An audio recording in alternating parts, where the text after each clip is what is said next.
오늘 해설해볼 주제 바로 들어가 보겠습니다.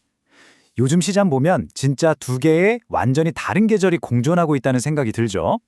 한쪽에서는 코스피가 무려 8,000선 돌파를 눈앞에 두면서 그야말로 뜨거운 여름, 역사적인 호황을 누리고 있는데요. 반대로 부동산 투자 회사, 그러니까 리츠 시장에는 갑자기 꽁꽁 얼어붙은 한겨울이 찾아왔습니다. 주식 시장은 이렇게나 뜨거운데 대체 왜 리츠 시장만 혼자 빙하기를 맞고 있는 걸까요? 오늘 이 극명한 대비가 도대체 뭘 의미하는지, 그리고 이 차가운 시장 이면에 숨겨진 진짜 투자의 본질은 뭔지 한번 탈탈 털어보겠습니다. 사실 제일 흥미로운 포인트는 바로 이 역설입니다. 수치를 한번 볼까요? 코스피는 31% 넘게, 코스닥도 7% 넘게 랠리를 이어가면서 아주 펄펄 날고 있잖아요.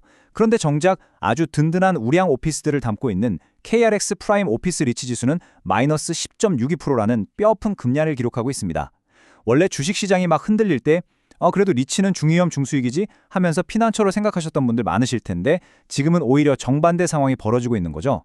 지금 리츠 시장에 퍼진 공포 심리가 어느 정도냐면요. 마이너스 10.48%. 이 숫자를 보시면 확 와닿으실 겁니다. 평소에 우량주로 꼽히던 KB스타 리츠가 5월 12일 단 하루 만에 기록한 하락률이거든요. 진짜 놀라운 건 이날 국내 증시에 상장된 리츠 25개 종목 중에서 무려 24개가 동시에 파란불을 켜며 폭락했다는 거예요. 시장의 굳건한 신뢰를 받던 종목들도 예외 없이 하루 만에 5%, 6%씩 뚝뚝 떨어졌으니까 시장 전체가 거의 패닉에 빠졌다고 봐야겠죠. 그럼 도대체 뭐가 이 거대한 빙하기를 촉발시킨 걸까요? 그 방아쇠 역할을 한 사건이 있었습니다. 바로 대형 상장 리츠인 JR 글로벌 리츠가 4월 27일에 기습적으로 기업회생 절차를 신청한 건데요. 아니 벨기에나 미국 같은 해외 핵심 자산에 투자하던 이 덩치 큰 기업이 만기가 돌아온 사채를 못 갚아서 백기를 들어버린 겁니다. 이 소식이 전해지자마자 그야말로 시장 전체의 뇌관을 건드렸고 투자 심리가 순식간에 꽁꽁 얼어붙어 보였죠. 아니 근데 이렇게 큰 리츠가 왜 빚을 못 갚고 무너졌을까 궁금하시죠? 이걸 이해하시려면 캐시트랩, 즉 현금 덫이라는 무시무시한 금융구조를 좀 아셔야 합니다. 쉽게 말해서 해외 부동산 자산 가치가 뚝 떨어지면서 처음에 대출기관이란 약속했던 담보인정 비율, 즉 LTV 조건을 어기게 될 때 발동되는 건데요.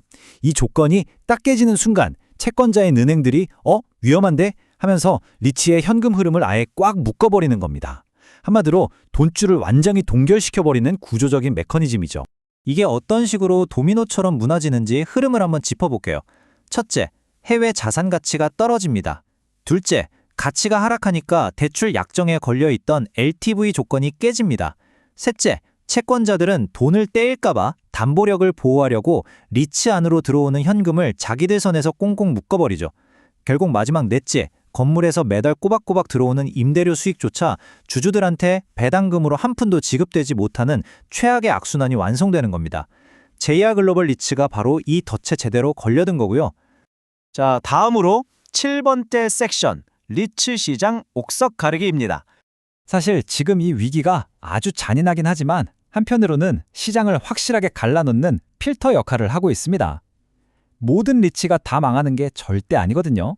막강한 대기업을 스폰서로 든 리츠들은 끄떡 없습니다. A+에서 A-에 달하는 빵빵한 신용등급 덕분에 평소에도 일반 은행 대출보다 금리가 1%포인트나 낮은 회사채로 아주 쉽게 자금을 끌어오죠. 반면에 든든한 뒷배가 없는 독립형 리츠들은 신용도가 낮아서 평소에도 이자 부담이 큰데 지금 같은 위기가 터지면 자금줄 자체가 완전히 막혀버리는 아주 치명적인 상황에 내몰리게 됩니다. 자, 그런데 여기서 우리 발상을 살짝 전환해 볼 필요가 있습니다. 지금 리츠 시장 전체가 답이 없는 상태일까요? 아니면 누군가한테는 이 상황이 진짜 역사적인 매수 기회일까요? 시장 전체가 붕괴한다고 겁먹기 전에 주가가 곤두박질 치면서 오히려 수면 위로 쑥 떠오른 놀라운 반전 포인트를 한번 보시죠. 역설적이게도 주가가 확 내려가면서 지금 시중은행 예금 금리는 가볍게 씹어막는 엄청나게 매력적인 배당 수익률이 만들어지고 있거든요. 수치를 보시면 진짜 깜짝 놀라실 겁니다. 리츠가 주는 배당금 자체는 그대로인데 주가만 뚝 떨어지니까 새로 진입하는 투자자가 기대할 수 있는 배당 수익률은 수직 상승한 거죠. D&D 플랫폼 리츠의 예상 배당 수익률은 무려 8.0%고요. 롯데 리츠도 6.4%를 기록하고 있습니다. 요즘 은행 이자 생각하면 이건 뭐 어마어마한 수준이잖아요. 주가 하락이라는 시장의 공포가 오히려 이런 고수익을 가능하게 만들어준 셈입니다. 위기 속에 숨겨진 숫자의 마법이라는 게 바로 이런 거죠. 이쯤 되면 현장에서 뛰는 전문가들 생각도 궁금해지는데요.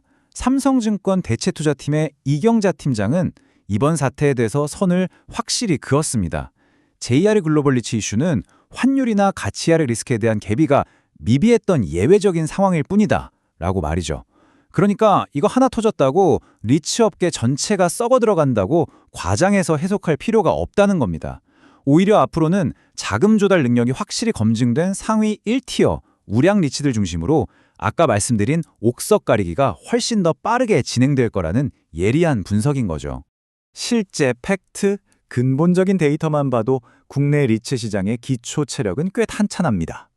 삼성증권 홍주미 연구원 분석을 보면요. 현재 국내 상장 리츠들의 평균 LTV, 그러니까 담보인정 비율은 약 57% 수준이에요. 전혀 과도하지 않고 아주 안전한 범위 내에 있다는 거죠. 게다가 대형 리츠들은 자산을 매각하거나 전자 단기사채를 발행하는 식으로 지금 같은 험악한 분위기 속에서도 아주 스무스하게 자금을 조달하면서 우리 멀쩡해 라며 건재함을 증명하고 있습니다. 자, 오늘 해설을 마무리하면서 여러분의 포트폴리오를 위해 한번 곰곰이 생각해 볼 만한 질문을 하나 던져보겠습니다. 지금 눈앞에 펼쳐진 이 리츠 시장의 급락, 여러분은 절대로 근처에도 가면 안 될 위험한 붕괴의 경고 신호로 보시나요? 아니면 빵빵한 대기업 스폰서를 둔 고수익 우량 자산을 그야말로 바닥 가격에 주워 담을 수 있는 일생일대의 기회로 보시나요? 결국 쏟아지는 데이터 속에서 어떤 의미를 찾아내고 어떤 가치에 베팅할지는 여러분의 선택에 달려 있습니다. 오늘 준비한 해설은 여기까지고요. 이 옥석 가리기의 장에서 여러분만의 현명한 해답을 꼭 찾아보시길 바랍니다.